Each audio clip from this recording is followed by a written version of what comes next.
Hey, Composing Gloves here, and today I'm going to show you a free VST. It is called PanCake 2 by Cable Guys, and they've added a couple new features to it that I'm not seeing covered yet. So I'm going to show you those first.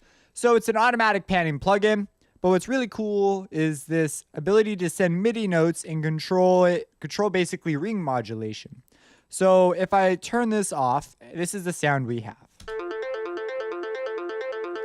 Pretty straightforward. If I turn it on, this is the sound we get.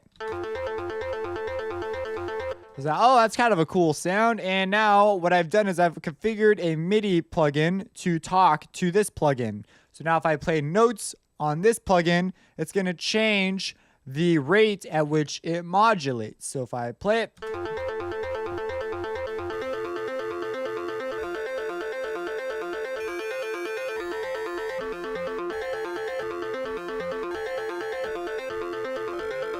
so you can't see it, but those changes are happening when I push the notes. And so that's pretty cool. You might be going, wow, how do I set up something like that? Because this is automatic panning, and we'll talk about that. It's actually really simple. So you have this MIDI option right here, and I chose MIDI in from host, and I just chose all notes. So that's what I did there. And then you go to settings in this cog icon in FL Studio. Just MIDI input port. I put it to 0, opened up a MIDI out plugin and changed that to port 0. Now this will send notes to this, and that's how you do that. So that's like the really fun thing to do. Now let's go ahead and look at more of the basic stuff. So let's go to beats synced and change it to 1 bar. So this is going to sync it to 1 bar. Now you notice there's this orange line. I don't know, orange is a pretty great color, so I quite like that. And we see that we have this white line that moves up and down the waveform. What this represents is the time you are at it, or the time the plugin is at. So you can see what's going on there. Now this is a panning plugin. So you see we have left and right, and it does automatic panning. What I just showed you was panning that was so fast it literally did modulation. So we have the ability, and I'm going to switch to wave 3. Don't worry about it right now. Basically what happens is when I go to the left, it's going to pan it to the left. Pretty explanatory. When I go to the right, it'll go to the right. But what's cool is it'll give me a visual feedback of the wave form as it comes into the plugin, and it will actually gray out or it'll be noticeably darker that, oh, there was data here, but we have panned it this direction. Check it out. So you can see the panning, and you can see that it updates itself as we play here. Now we go to the right, it'll do just the opposite. Okay, I need to sneeze. Okay, now that we've done that, all right, now let's get to the crazy part, right? Because you're like, okay, that's pretty cool, very intuitive. Now you can add points to this thing by control and click, and you get this point, and you go, oh, there's a point, and that's pretty cool. You can click and drag points, and you double click a point to get rid of it. So click drag. What does this mean though? As it comes in, it is going to come and be panned to the left, and then as it goes through time, it's going to change its panning. This is pretty useful from a mixing standpoint. Sometimes I want things to be panned by very minute values over time. I doubt it's going to replace me automating panning because I'm pretty particular about that sometimes. But this is a great alternative to other panning plugins that just do a simple back and forth, really, really simple thing. Maybe you could do something a little bit different. Who knows? And you can also change it to last for a much longer length of time, allowing you to create much more realistic small movements. So we'll look at that in a second. So if you if you just click and drag, you'll get these bevel icon guys, and you can actually change the curve of the shape. So that is really handy too. I really am a fan of this interface here. Really cool interface.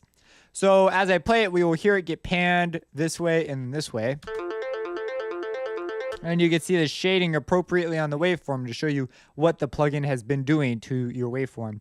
We could, of course, get much more crazy and add a couple points in here. And you might say you might want to be snapping to this grid, right? Because doing this thing being all off the grid, maybe you want to do something that's metrically related to your piece. Maybe you want it to be panned every quarter note or something. To do that, you can click this little, like, I don't know, magnifying, what do you call it? Magnet. You can click the magnet, And as you move it, you see now it snaps to the grid. It's much more clicky. And so I could do that and maybe make this a little sharper and add a new point, put it like right there and add a new point, put it right there. And so now this is symmetrically related, right? And you see we spend a good deal of time over there. So maybe I don't want to go over there. Maybe I want to resolve back to this point here, right? So that's pretty cool. So you can have things that make sense with your music. Now, let's go ahead and let's say we've made a shape like this and we've decided, no, dog. We don't want that no more. So you can just hit the delete key. Bang. We're back to square one. And we also could go and do that on, this doesn't delete them on the other ones. So we have these numbers here. Each one of these numbers is a different setting. So you can have up to 10 different wave cycle things, whatever you want to call them. You can have 10 of them going at the time. I don't know what the name is for them, but you can have 10. And we could select which one is being actively played, because you could actually have, like, for example, I have wave 3 playing. So I could be editing one while wave 3 is still playing, which I guess is useful if you're going to use this in a live scenario. Panning for live scenario, modulated panning, who knew? And we have 1 through 10. So we could select which one is currently being played. So we have 1, so on and so forth. So there's a couple other nifty features they give you here. We have a sine wave generator. Just bang, it makes this sine wave for you. And this one, we have a triangle wave. Bang, makes a triangle for you.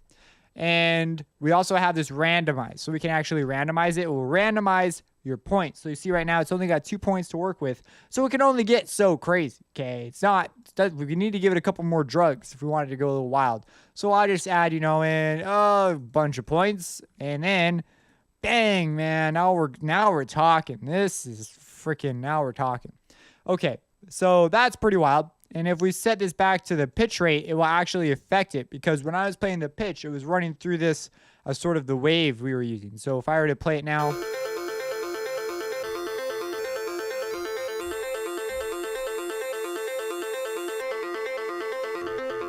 so now you see there's like another level. You can like change this shape, and that will influence the modulation you get, because you'll be increasing and decreasing the speed at various times. So that's kind of a cool deal.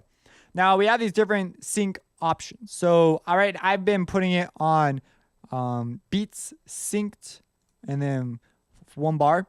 Well, one quick note is if you're playing this and you have 1 bar that it's playing through like this and it loops back, it will only ever get, like, let's say you want it to go for 32 bars. Like, oh yeah, 32.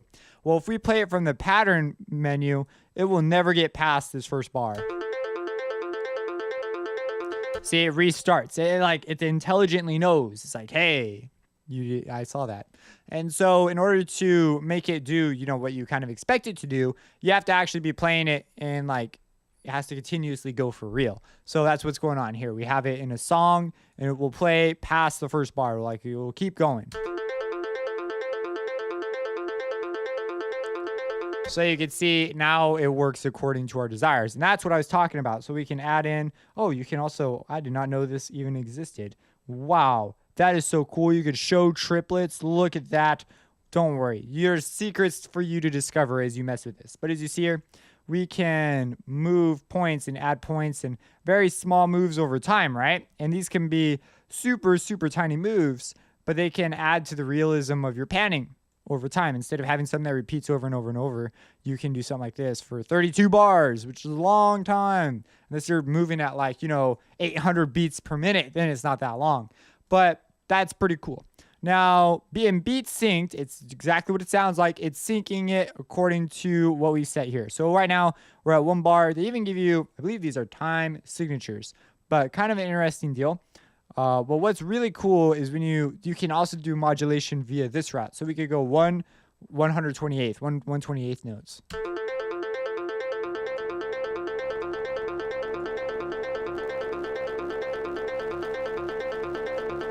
See, that creates modulation as well. I'm really into this modulation thing. Now we have this triangle. One cool thing about this is if we hit these up and down arrows, we could scoot it along the timeline. So let's say we add in a couple more points and then we randomize it and we're like, oh, we want this, over here for some reason. We can do that. Bang. It's over there. Now we can undo or redo moves really easy. And they also have this nifty little icon. I can't believe I didn't discover this menu earlier. I wonder if it's in this menu. I didn't read this whole thing. Basically, it tells you a bunch of stuff on how to use the plugin. So that's really, really handy dandy if you want more information on how to use the plugin. You have your master mix, so you can say, oh, mix, yes or no, just like that. And we've already talked about this guy. So on beat sync, there's also a couple of other options. You have Hertz synced. So, okay, we have beat synced, beats retrigger, and beats one shot. Every time these two sort of have to do with when it receives a note. So you give it a note because you've hooked it up. They only matter if you've hooked it up to here, right? So you've hooked it up to here. So when you play notes, as you can see, we have active MIDI going out, and it's going to this plugin because this plugin's looking for this port. It will change it. It will actually re-trigger, just like it says, or it's a one-shot. So you'll have to play a new note before it will go through its whatever panning you've set up again. So, like, for example, if we just have a sine wave, and let's make this a little more, pronounced. So we've got some panning going on, and we'll set this to something that's pretty wild. We leave it on 1/28th, and we have it on beat synced, right? It'll automatically just go according to the way we synced it. Now, if we go to beats retrigger, it'll retrigger every time we give it a new note. So it'll continue to go, but when we give it a new note, it'll re-trigger at the beginning of the envelope. So this is going to be kind of hard to see with such a fast rate. So I'm going to slow it down to a bar. So you follow the white line. Nah, even a bar is pretty fast. Let's go to like 8 bars. So you see this white line? Check it out. I'm going to give it a new note. Just restarted. Give it again. Restart it again. So that's cool. So it continues the pan. So that's retrigger. It's retriggering. And then one shot is it'll go through the envelope. And this is easy to tell with the fast one, right? So this is supposed to sound wild, right? Really crazy. But if I play it, this happens so fast that you actually didn't hear it. And I'd have to be hit my key super fast to hear this. Every time I give it a new note, it'll play through this thing. And that's it. So that if I go to like a quarter note, for example, if I play it, hey. Oh yeah, I've got to give it a new note. That's the whole point of this mode. See, I just don't use this. I don't know what you'd use this for. Come up with a reason. Drop your reason for using it in the comments. But if we play it. So every time I hit a note, bang, there it is. Now we have similar modes for Hertz. What's Hertz? Well, the whole deal with Hertz is instead of it being synced up to your tempo, you get to give it a value in Hertz. And it only goes up to 5K. Well, around 5K. And you might be going, oh, bummers, la la la. Well, you have that pitched option that I showed you earlier where the note you hit, whatever pitch that is, will be translated to the rate. But it's not that big of a bummer because values above 6K they don't sound that pleasant usually. But maybe you really want it. So you could get you could use this to do your desires. Now, with Hertz synced, it will just be free running like we have now. And so we'll make it kind of slow to start. So we could see our white line moves at like super slow pace. And we'll make it a bit faster now.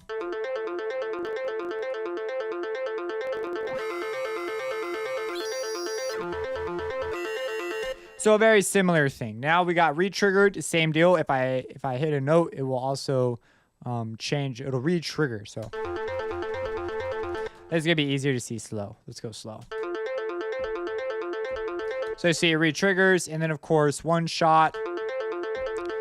And we'll go through the whole thing once, and it won't do anything else until I give it a new note. And so that's really cool. So it's very customizable, pretty mind-blowing for free. This is a free thing. Free thing, warning, free thing. So this is their website, Cable Guys, and you can get it for free. See, PanCake is completely free. They haven't added 2 next to it. I don't know. It's 2 though. It says PanCake 2, and you can get it, and you don't need to sign up or anything. I believe you can just bang and free download. See, completely free, no login, no registration required. So I'll put a link to this in the description, and you can get system requirements. What is it? VST host sequencer, and I don't remember what it came with. I believe it's just regular VST. I can't remember, but it's a VST. So if you can open VSTs, you're good.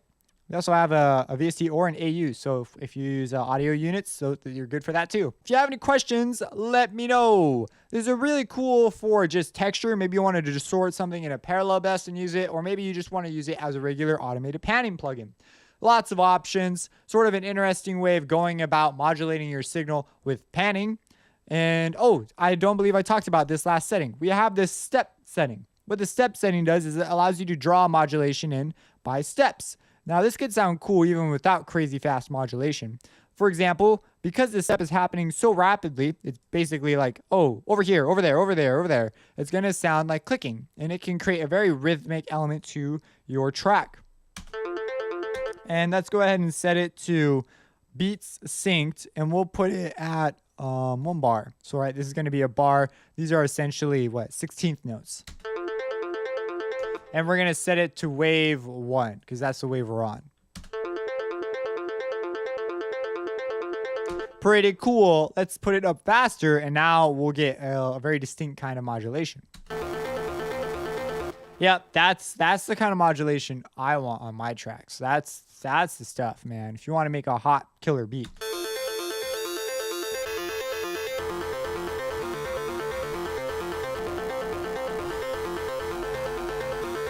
So yeah, if you have any questions, let me know. Subscribe, support me on Patreon, and have a blessed day.